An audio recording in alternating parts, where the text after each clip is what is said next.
Hey y'all, welcome back to my channel. My name is CC Valentina, and if you're new here, I am too. Welcome to my side of YouTube. What's up, y'all? Again, my name is CC Valentina. This Facebook video today is going YouTube, sorry. I was just on Facebook. It was on my mind. I had to contact Facebook support. Anyway, it's girl, y'all, bitch. It is like hell trying to get a hold of Facebook or IG. Like, they're so rich and like they have no fucking support. Y'all as big as Apple, and you should have a support of some sort. I'm highly disappointed at you that I have to go on Twitter and try and fucking tweet at you and hopefully get a fucking answer. I'm not verified, so God knows if I'll get an answer. But anyway, sorry about the glare, y'all. Anyway, welcome to my channel. Trigger warning. Trigger warning, trigger warning, trigger warning. This video is going to have some serious conversations in it. I'm going to be talking about my journey through addiction and recovery. I'm going to be talking about my journey, and with that journey in addiction is DV and abuse and SA and R and,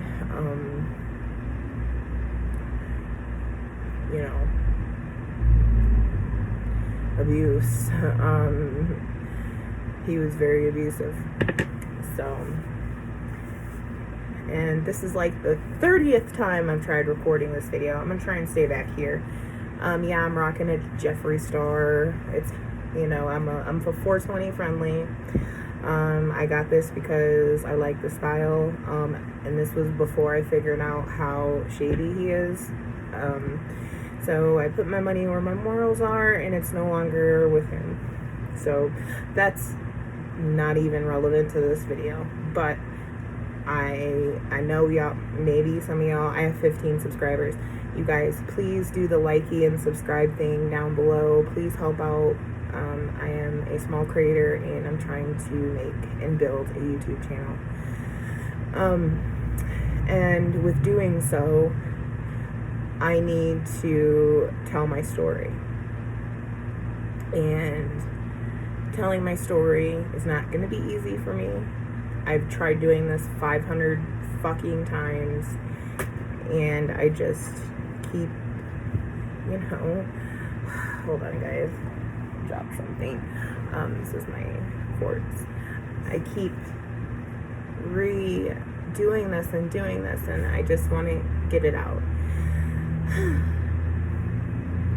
And I'm ready to tell my story, I'm ready to tell my addiction and recovery story. There are, some other stories that kind of go with those. Those are story times for another day, another time when I'm ready. I'm in therapy. I work with a therapist. So yeah.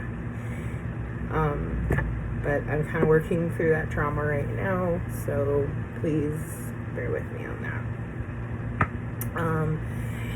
So I gave the trigger warning, and anything that I talk about in my video, this is my experience, this is my journey, this is not advice, this is not how I am telling you to go do your recovery journey. If you are having addiction issues or if you're having relationship problems, I suggest, I'm going to leave some links below, resources to reach out to a domestic violence advocate, and recovery and addiction help will be linked down below. I am not in any way a psychologist or whatever. I'm sharing my story in hopes to help other girls, teenagers, women, men, gay, gender fluid, trans, cis gay men, whatever you are, to help you, because DV does not discriminate. Addiction doesn't discriminate. It will attack you if you're black, white, purple, blue, green, gay, blue, rainbow, whatever color of the rainbow you are. It doesn't discriminate. Neither of them do. So I just wanted to preface it with that. And also, I have ex-family-in-law that tried putting my whole life on Facebook. Like, they put everything that happened, like they put everything that I did bad in my addiction on my Facebook. My ex-fiance's sister, Angela, his name is Sean. I'm gonna be using first names with them too, because I do not care. They ruined my life and my daughter's life and took away something from me that I can't get back. So I will never forgive them. I will never get back with him. He is crazy. Was I a little crazy then too? Fuck yeah, I was. But he was abusive and manipulative, and we started dating when I was a minor and he was 21. So yeah, that's where I'm at. You know, I'm gonna burn some sage or it's lotus leaf for good vibes and tranquil video, and put good vibes on my video, man, and throughout me keep the bad vibes away. So I'm gonna start at the very beginning. I was a regular, I didn't have a horrible, poor upbringing. My dad was an immigrant that came to Ellis Island in the 50s from Italy. He didn't know a lick of English. He washed dishes and worked his way up. My mom was from Chicago. Actually, she lived in the city, and then she lived in a suburb of Chicago called Blue Island, Illinois, which is right outside of Chicago, like right on the south side, on the edge. And my parents met. They had 4 kids. I am the youngest. My sisters and my brother and I are very far apart. We didn't grow up in the same, we didn't grow up together. We grew up in the same house, but we didn't grow up together. Like, we weren't close. And I was, the unwanted child, I would say. I was born in the mid-80s, and they were born in the 60s and the 70s. So, yeah. Or my brother was born in the 60s, late 60s, and my sisters were born in the 70s, and they were a decade older than me. My brother was already moved out by the time I got a little older. So, yeah, we were never close, and they never made an attempt to get close to me, and I was basically the younger sister they didn't want. Like, I was the rotten step kid or something. Like, that's how I was treated. And like, if they watch this now or they ever watch this video and I come up on YouTube, I really have worked through therapy and realized that you guys never loved me, really. You never supported me, really. You, from a young age, when I was innocent, you would tease me, you would call me Buddha, because I've always been a bigger girl, and they used to call me Buddha, and they would have parties and sneak, and I wouldn't say shit. I never snitched on them until at the end, when I was just over it, because they always treated me like shit. Always. Even when I was young and didn't do anything wrong, I was the younger sister that was in the fucking way. So even as we got older and I was a teenager, never got close to me. They all grew up together and I was just the outsider. I was never fucking cared about. Like my sister Dina, she was a rebel, and then she became all goody-goody and all that. And, my brother is a stone-cold alcoholic, and so is my father. My father died an alcoholic. He beat, when we all lived together, before my parents got divorced. I did get beat. I did get hit with hangers, belts, brooms, whatever the fuck was around, spoons, chancla, whatever the fuck was around. I got beat with it. And when my parents got divorced, that all stopped. My sisters and my brother, I admit they got the really shitty end of the stick on that. They got beat really badly. They got, no life as a teenager.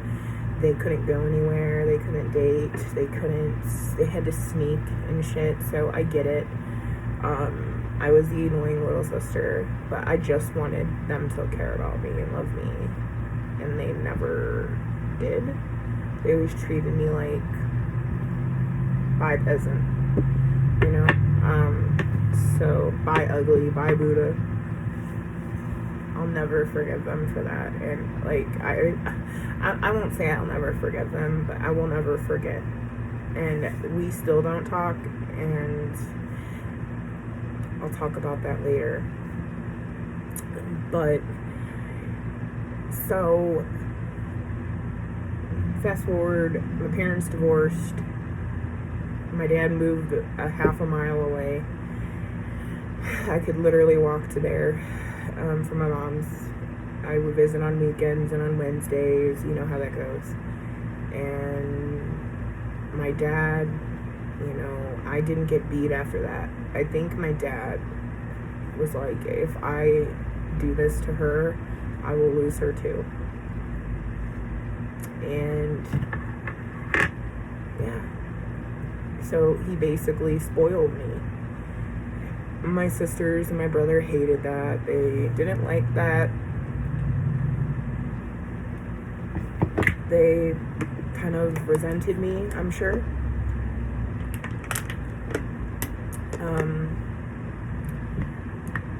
And life was good for a long time.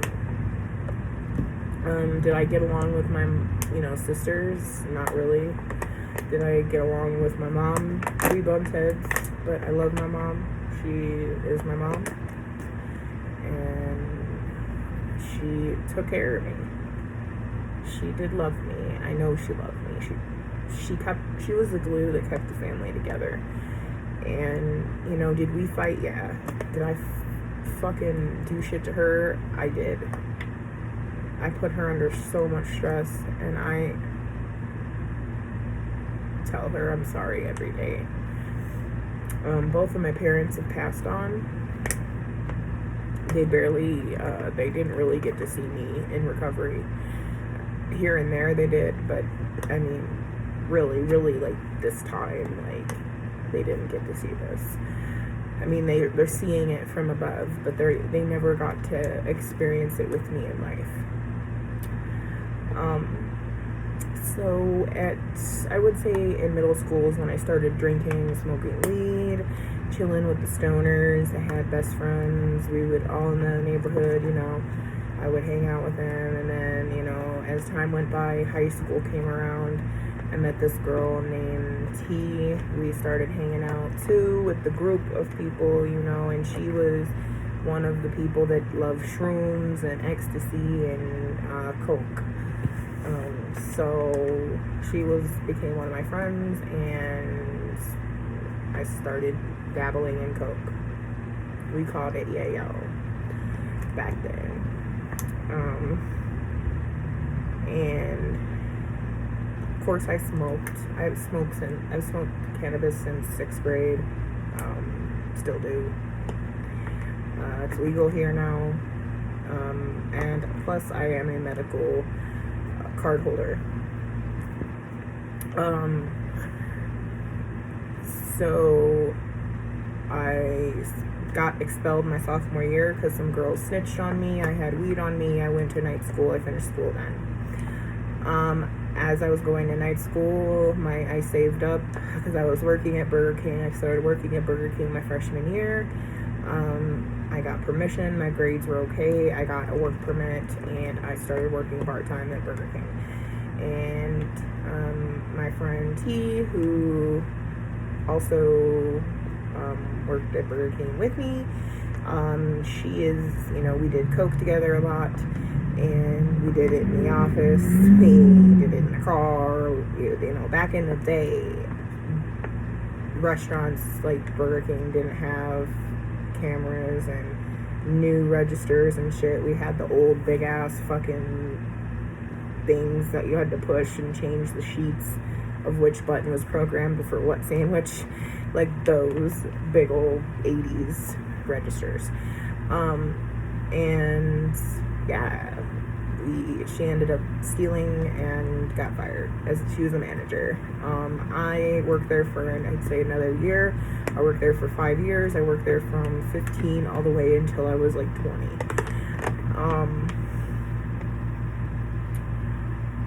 So let's rewind a little bit. After T had gotten fired and we didn't really talk no more, she was on a coke binge and I didn't want to do it every day. I didn't like doing it every day. She found a new friend to do it every day with, so I was no longer the coke buddy. I couldn't afford that shit either. I wanted to smoke and chill. That's all I wanted to do. But then one night I was working with Serena. She's another one of my friends that we smoked a lot. We dabbled in coke and partied, but she was the kind, she did what I did. We dabbled and did it. We didn't do shit like constant every night.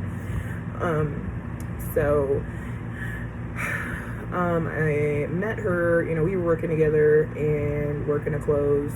I worked 6 days a week. So he came up there, Sean and his buddies, and that's the night I met him, and that was the night that started the end of my fucking life, of my 20s out the door. Okay. I met him, and of course he wanted Serena.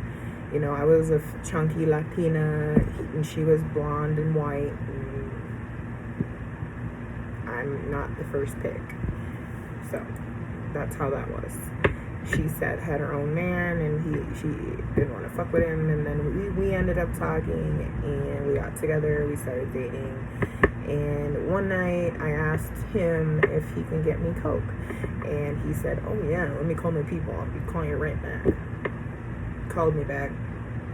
He's like, "Yeah, but the thing is, we gotta take your car to Chicago, and you gotta stay back." I'm like, no, you are not taking my fucking car to Chicago without me. Not happening. I told him fucking no way. I said, I either go or no one gets shit, and I don't give a fuck. So you make that, this is my car, my money. No, not happening. So, because they wanted their own bag, and I'm like, I'll buy you a bag or whatever. And so finally I said, yeah, they said, fine, you can go with, and I said, yeah, let's go. We went to Chicago. We went to the south side around 95th and Harvard, Princeton, State area.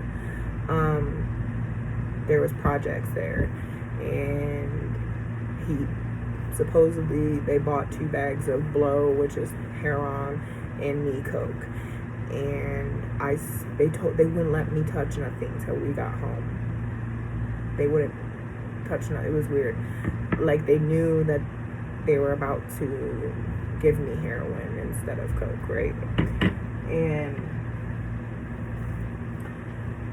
we got home, and I did it, and it tasted so weird. I smelled it, and I took one taste. I said, this is not coke. And he's like, yeah, it is, just fucking do it. And I did it, and I didn't feel like I was on coke. I started throwing up. I started falling asleep. My lips turned blue. The whole 9. Okay. And he had to slap me awake. I almost OD'd. And he's like, oh, they must have fucked up the bags and they gave me the wrong thing. I'm like, yeah, right. I was so mad. But then I wasn't mad because I absolutely fell in love with heroin. And that started a journey of addiction for me. I vowed to myself I would never shoot up, and at the end of my addiction, I broke my promise to myself. Luckily, in the state of Illinois at the time, you could go into any pharmacy and buy clean needles, so I never had like that problem. I always had a clean one and a new one. But that was at the end. To support my addiction, I did work, but that shit wasn't enough. We had to steal, and I got caught a lot. I went to jail a lot. I got bonded out after so many times of me and my baby's dad, and my ex, my abusive ex, go to jail, get out, go to jail, get out. Like, after a while, my parents said no. My dad said, I love you, but I'm not coming to get you. That was probably the hardest thing he had to do. I was pregnant. That time, my brother came and got me.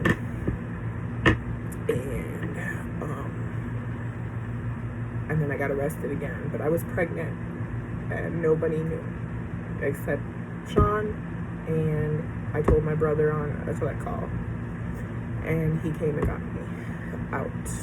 He didn't get him out, he got me out. And shortly after he got out, and he wouldn't let me, after I got pregnant, he convinced me that I shouldn't go to the doctor. They're gonna call the police, and I can't stop doing dope because I'll kill the baby. I think he just didn't want to get on methadone, and he didn't want to get clean or get on Suboxone or anything. He just wanted to be greedy and wanted to continue to do dope and like pretend I wasn't pregnant until the time came. That's what he said. We'll worry about it when the time comes. I was so dumb and naive, and he was so abusive. He would get drunk off his ass. Like, he would do heroin and drink, and he drank dark. And he was such a fucking asshole. He used to beat me, pull me by my hair, punch me in the eye, punch me in the stomach, punch me everywhere. Like, he was a fucking horrible person when he was like that.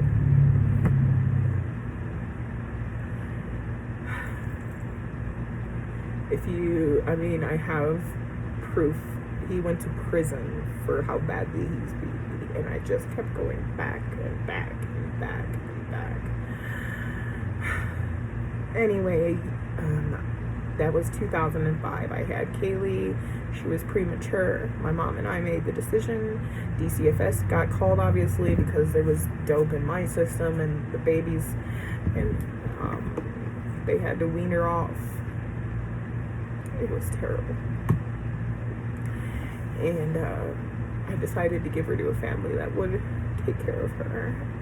And my mom had like grandparents' rights and stuff. And I was a minor still, mind you. And my mom wanted to put him in jail for, what's it called? Statutory rape. But I begged her not to, and she did it. So she didn't do it. And then 2006 came. I didn't have even a chance to get on birth control, and then I got pregnant again. This time it was twins, and he still made me not tell a soul. I couldn't tell anyone. My gold wore off on this side. It's really bothering me. And I couldn't tell a soul, and I didn't. I worked. He made me work. I had to help steal.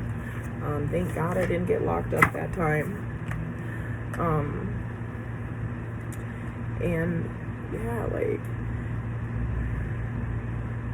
and then of course I was working, holding a sign for 8 hours for I forgot, like a furniture store that was closing. And I got $80 a day to do that. And I did. And that's how, plus stealing, that we had enough for cigarettes, dope, and whatever else. It was like when labor ready, we got paid every day. And I was on a hill. I'll never forget. I was on a hill holding a sign by Baker Square in Indiana. It was in Maryville, Indiana, by the South Lake Mall. And I went into labor on the corner. I'm like, babe, I am going into labor. He's like, what do you mean? I'm like, I am going into labor. I need to go to the hospital. And repeat, my twin son, they were fraternal. One of the boys had what's called NEC. I don't know what it stands for. NEC. It means his intestine didn't grow all the way. Probably a birth defect from the drugs. He didn't make it. He died in my arms. I can't cry. He died in my arms, and I buried him. And his brother, I adopted to the same family with his sister, and I got on birth control. Actually, no, I had a miscarriage, and then my dad took me to the doctor. I had a DNC done, and he put me on birth control.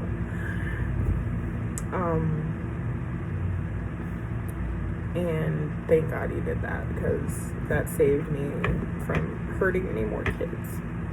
And I was so naive, and I listened to him so stupidly. And I didn't listen to my parents, nobody. No one can tell me nothing. I loved him. I thought I would never be beautiful enough to get another boyfriend. I was always told all my life, you're a fat Buddha. No one will ever love you. Only ugly. So, whatever, you'll never get anyone. And he used to beat me. He's like, I can't have you, then no one can. He was horrible to me.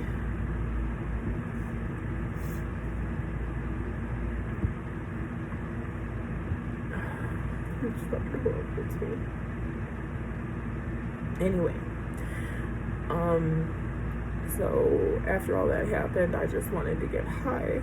After my son died and all of that, and the CPS and dealing with them, and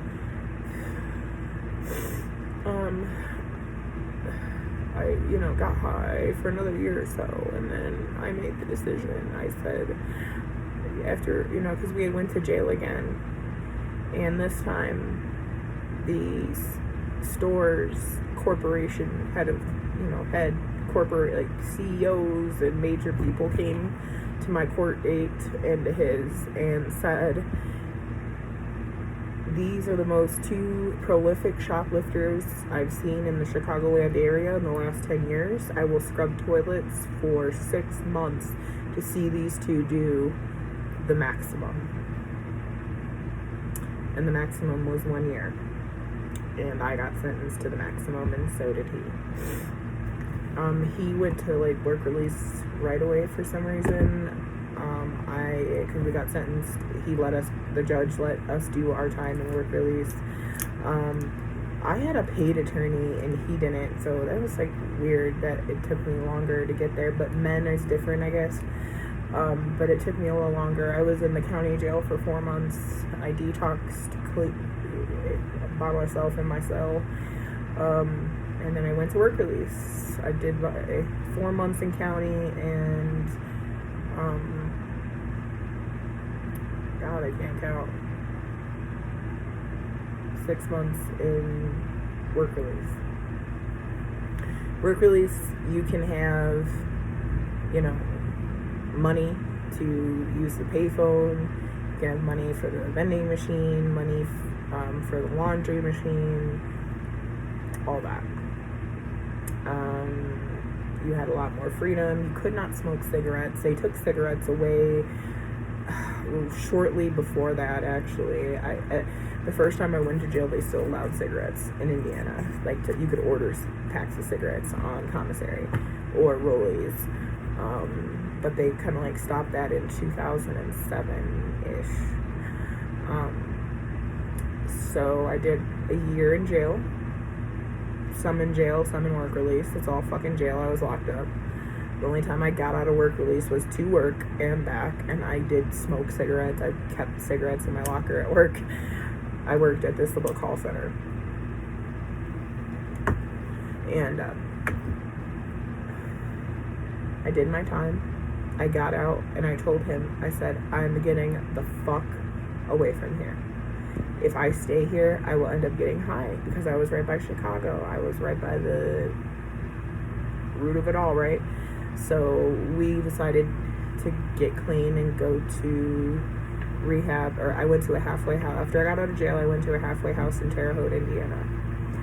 And him and I lived, we did our program. I graduated, he graduated, got in an apartment, and it was,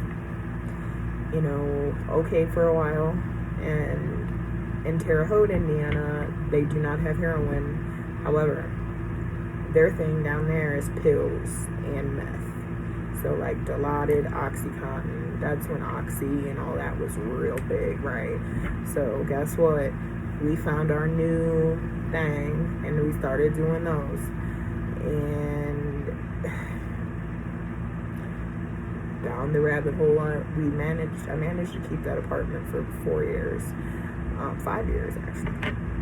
Because the rent was $450, all utilities included. It was a shit apartment in the middle of Terre Haute, in the ghetto, in the avenues, but it was a place.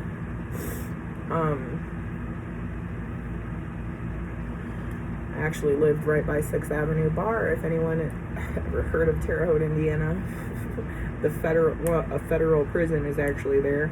That's where one of the Chicago governors did some time. Let's see. And then I got into meth, pills. I was doing it all. I got pregnant again in 2009 with Angelina. I got clean. That did not happen with her this time. I made sure that. And he did too. Made sure that I was clean when I had her. And we had a new baby. And for the first time, I got to bring a baby home from the hospital without no drugs or anything. And yeah. So we had Angelina. And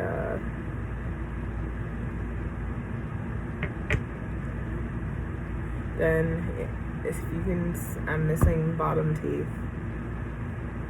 I was in a really bad car accident that Sean got me in. My teeth got all knocked out from it. These got knocked out. And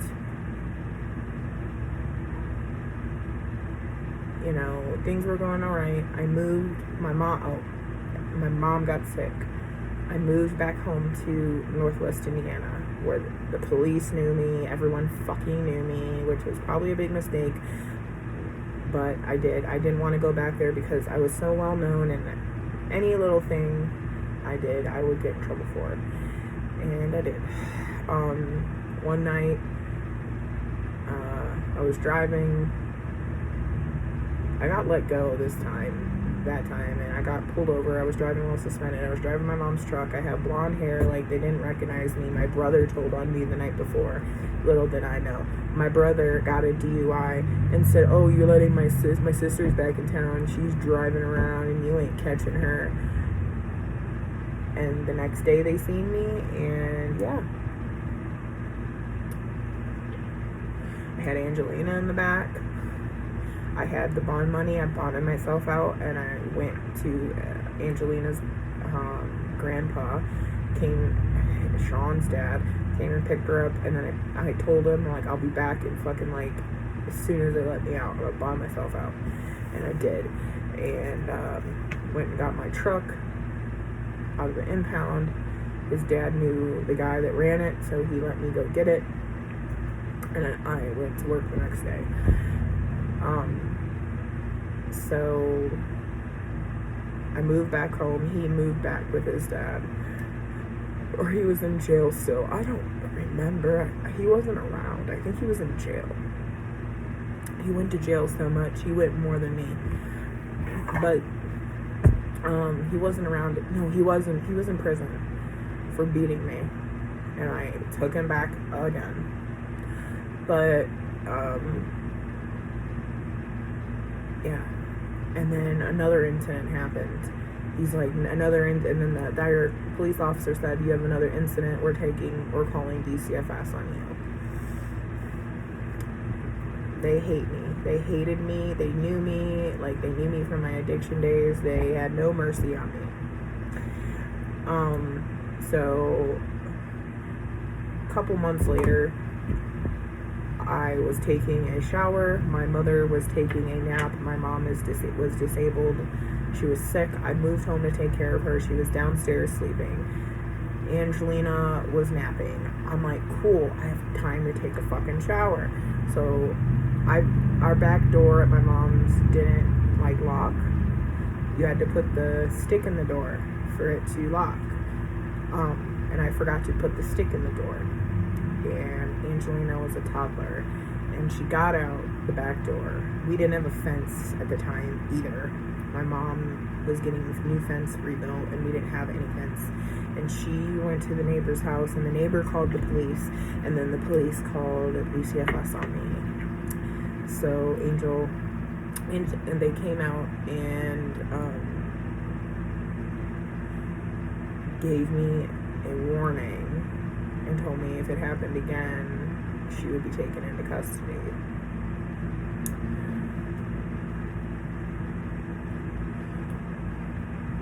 And then this is what did it. I was driving in Illinois. My mom asked me to go get her something, and I had to go over the border, and I had a warrant from like, I think it was like a failure to appear for something, and it was something stupid, really minute. I got out the next day, but I had my daughter in the car,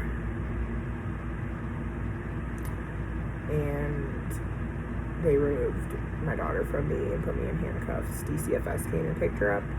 Indiana DCFS came and picked her up from the border, and I went to Cook County Jail. And I stayed there for a few days, and I got out, and I had a case with DCFS. Her dad did nothing to help me. I was the one doing the classes, doing all of it. I graduated all of it. I got her back, and I got to the point where she was in overnights, and then she was staying with me in a probationary period. And Sean's sister set me up. I got her 4 days before I was due to go back to court and get full custody back of her. She set me up. She called the Valparaiso Police Department and said that I drive suspended, and what make and model of my car. She friended me. She acted all like she's, I'm gonna help you. We're gonna be a family again. She manipulated me to the fullest, and I've always, Sean's mom is the only good person out of that whole family. Said she's a snake. Don't you ever befriend her. Don't you ever believe her. She will try to ruin anything you have. And she hated me for whatever reason. She hated me. The first time we met at Burger King, she looked at Sean, she's like, why you? Ooh, she's big.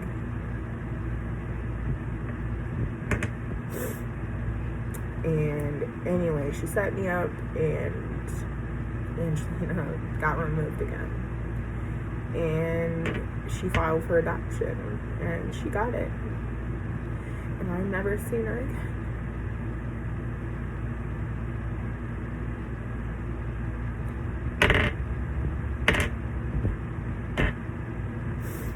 I was told she was dead. I was told she was in an accident.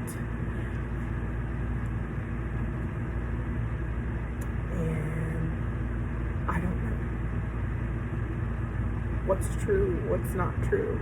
My husband flew me out to Chicago. I thought she was there and she wasn't there. I got a call that she was dead. I don't know who it was. They said that they were Angela and Chris, who had her. Manipulating me, probably lying to me again. I don't know. I don't know. I don't know the real truth.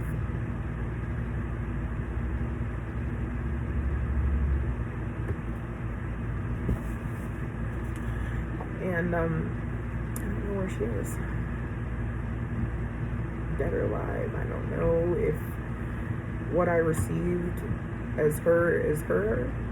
I have doubts because of how slimy they are. And I've been hurt my whole life by men, and and then her, like, I don't trust anyone anymore. But after that happened, this was the last time I used. I got a whole bunch of dope. I locked myself in a hotel room, and I tried killing myself. Did it work? No. But I did enough dope that it should have, but God didn't let me go. He said, no, you have more to do here. And then I decided to go to Fort Wayne, Indiana. I went into an inpatient treatment program. I ended up fucking up and I got kicked out, and then I went to another one and I graduated. I was in a long-term program. I was there for 2.5 years, and I met my husband, and I have been clean ever since. I am on the MAT program. I am on maintenance, but I am been clean for 7 years. I have not touched anything since September of 2013 or October of 2013.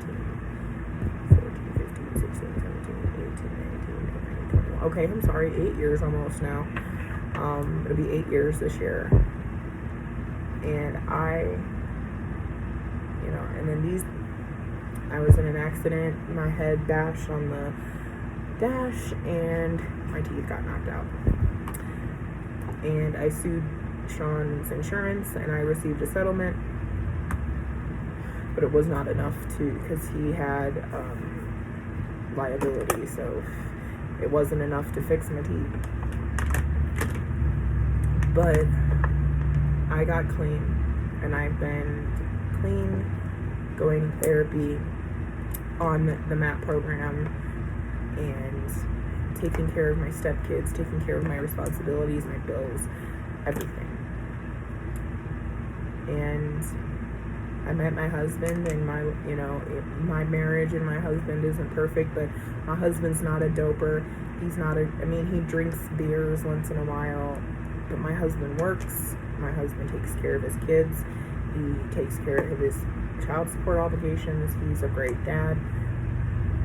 And, he's not perfect, but he's my husband.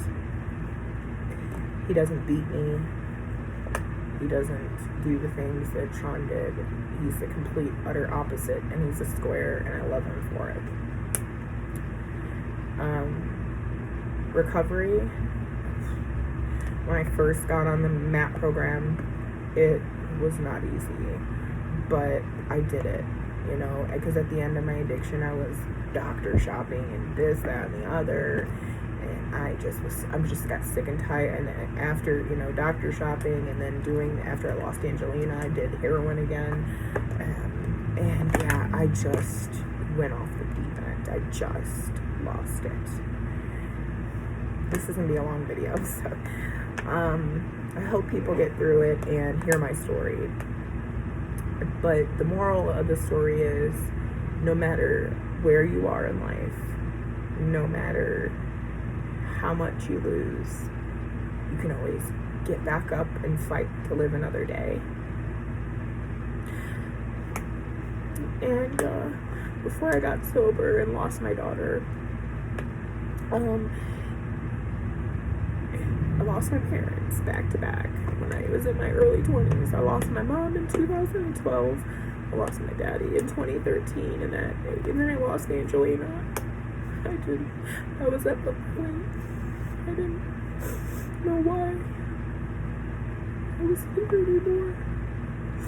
You ever get so depressed and you're like, why? I lost everything that mattered to me.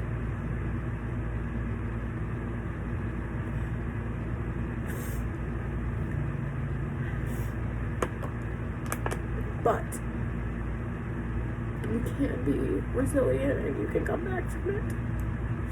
I barely made it back from it, but I made it back. And you can too.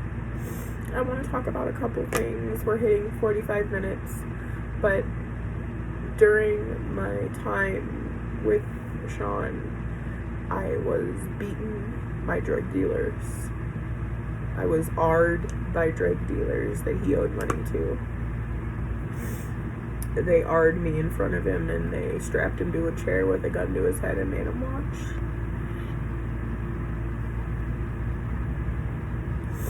And then they strapped me to a chair and they gave him 30 minutes to go get the money.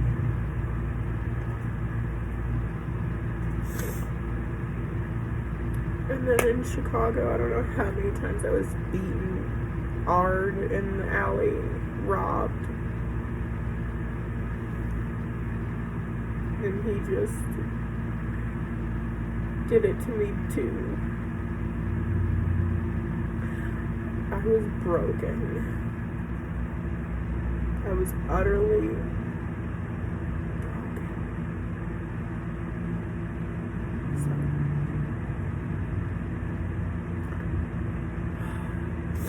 In my lifetime, I've been SA'd 4 times. And I'm taking my life back. I'm going to therapy. I'm doing the work. Because this, the last couple of years, I just didn't. And I didn't smoke. I didn't take medicine anymore. Like, I was totally off of everything except the map. And I couldn't. I had PTSD. I had depression. I had bipolar depression, anxiety.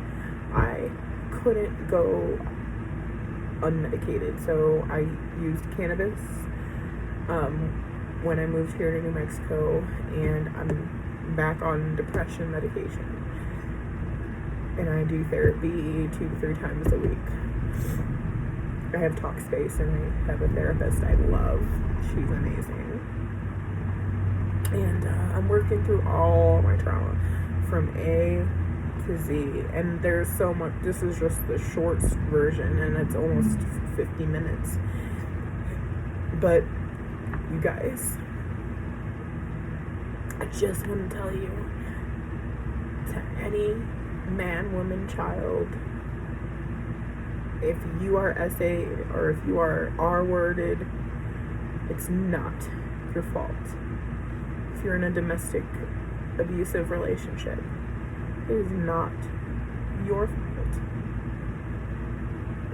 Be patient with them. It usually takes women or men 7 times to leave their abusive partner before they finally leave for real. So don't be like my family and abandon them when they need you most. Be a good person, a godly person, and help them and be there for them and don't turn your back on them. It's so funny. I see my sister, oh, glory to God, I'm a great Christian. You're such a great Christian, then how come you can't forgive your own sister and love her and support her and see how she's doing?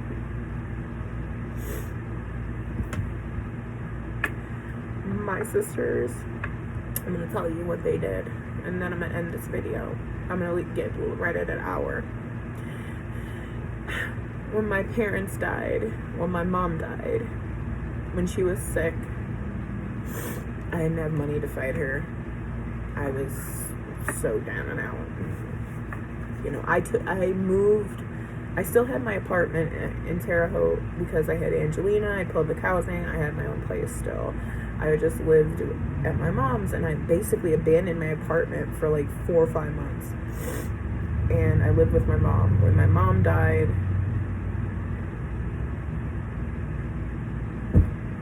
my sister came in and took all the documents. She broke open the safe.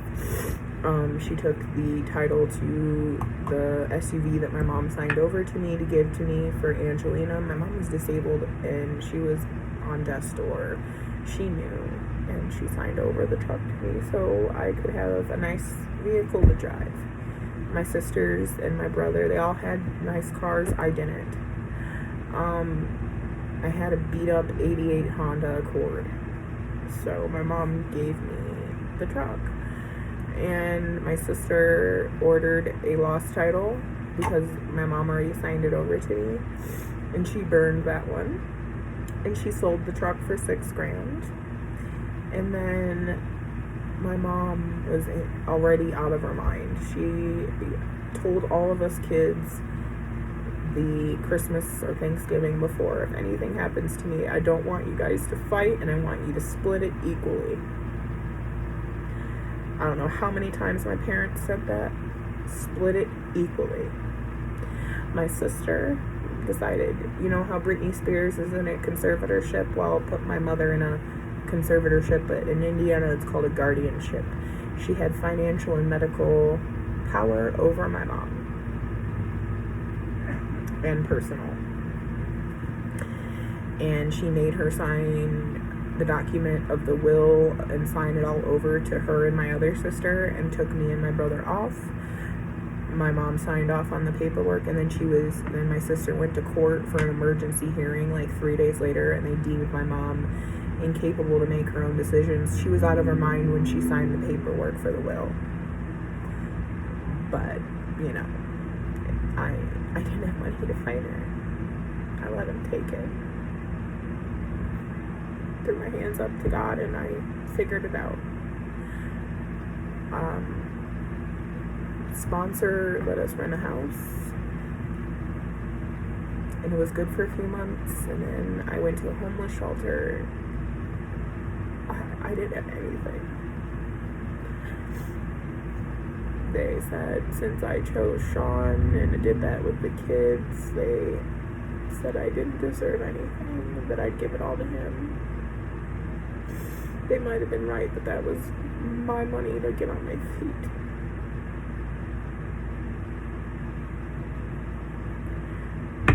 So, they were the worst and are the worst sisters. You think it's like Jamie Lynn Spears. And I'm Brittany. That's how they did me. They did me very dirty. But I rose above. I'm 35 and I'm married, and my husband and I were working on saving for our down payment for our first home. And we got 2 dogs and 6 kids and live in a beautiful state out west, where I've always wanted to be. And I want to be a YouTuber. I have dreams. And I have no support system except a therapist and my husband and my dogs and my kids. But I'm supposed to be their support system, so they're really not my support system. So I just want to build a YouTube community that loves me and that I love back. This is like something I am desperate to get accomplished, and to educate women the signs of domestic abuse, the signs of addiction. If you need help, please read the description box below and reach out to a domestic violence advocate or to an addiction and recovery specialist. Alright, thanks for coming to my side of the YouTubes.